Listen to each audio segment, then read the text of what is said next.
Le groupe ADP mène un projet d'ampleur avec la réalisation d'un quatrième terminal au sein de l'aéroport Roissy-Charles de Gaulle, avec l'objectif de passer de 100 à 130 millions de passagers par an. Ce projet suscite de l'inquiétude chez les habitants, mais aussi les élus qui se sont regroupés en un collectif créé par Eugénie Pontier, maire adjointe à Épinay-sur-Seine. En janvier dernier, 104 élus de tous bords politiques ont adressé un courrier au président de la République l'alertant sur les dangers de l'extension de l'aéroport. Si ADP a annoncé un report de la consultation publique à l'automne 2020, il n'y a toutefois pas de date précise aujourd'hui. Or, il est essentiel que cette consultation ait lieu, car les citoyens et notamment les riverains de l'aéroport, directement impactés, doivent pouvoir s'exprimer sur ce projet. Beaucoup de questions méritent d'être soulevées. D'une part, les 40 000 créations d'emplois, chiffre non vérifié et considéré comme surestimé par nombreux experts. D'autre part, 1,4 million de Franciliens subissent déjà les nuisances sonores et la pollution liées à l'aéroport, qui ne peuvent que s'accentuer avec ce projet. Ce type de projet a un impact considérable sur l'environnement et le climat.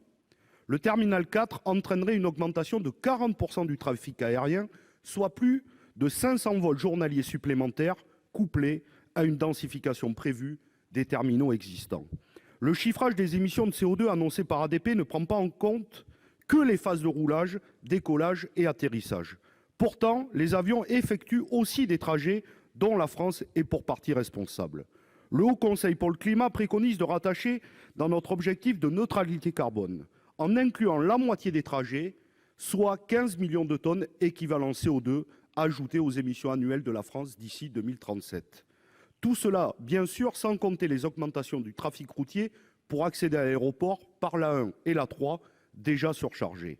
Enfin, ce projet n'est évidemment pas sans lien avec votre volonté de privatiser ADP et de réaliser le Charles de Gaulle Express pour quelques 20 000 usagers journaliers, alors que les transports du quotidien, comme le RER B, souffrent de sous-investissement. Le trafic aérien a subi un choc massif avec la pandémie du Covid-19. Nous avons là une opportunité de repenser notre modèle de consommation et de production. Saisissons-la. Madame la ministre, l'urgence environnementale est là. Allez-vous vous opposer à ce projet nocif? Merci. Merci, cher collègue. Madame la ministre, vous avez la parole. Monsieur le Président, Mesdames, Messieurs les sénateurs, Monsieur le sénateur Fabien Gay, le développement durable du transport aérien est évidemment une priorité du gouvernement et ce secteur doit s'engager pleinement dans la transition énergétique et dans la transition écologique.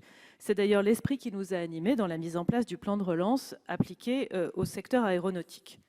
Les opérateurs du transport aérien sont déjà soumis à différents dispositifs qui contribuent à la lutte contre le changement climatique, dont la mise en œuvre est une priorité du gouvernement.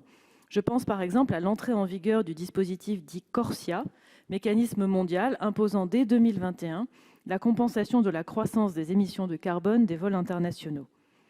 Les réflexions engagées à l'échelle européenne dans le cadre du Pacte vert visent aussi l'accélération de la transition énergétique du transport aérien avec le développement des carburants aéronautiques durables ou le renforcement des dispositifs en place comme le marché carbone européen.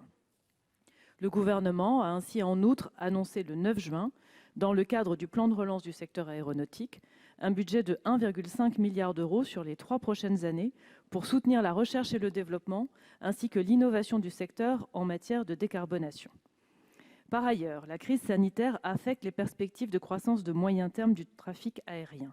Les niveaux de trafic de 2019 pourraient ne pas être atteints avant 2023. Dans ce contexte, le calendrier du nouveau terminal 4 de Paris-Charles de Gaulle fera l'objet d'un réexamen.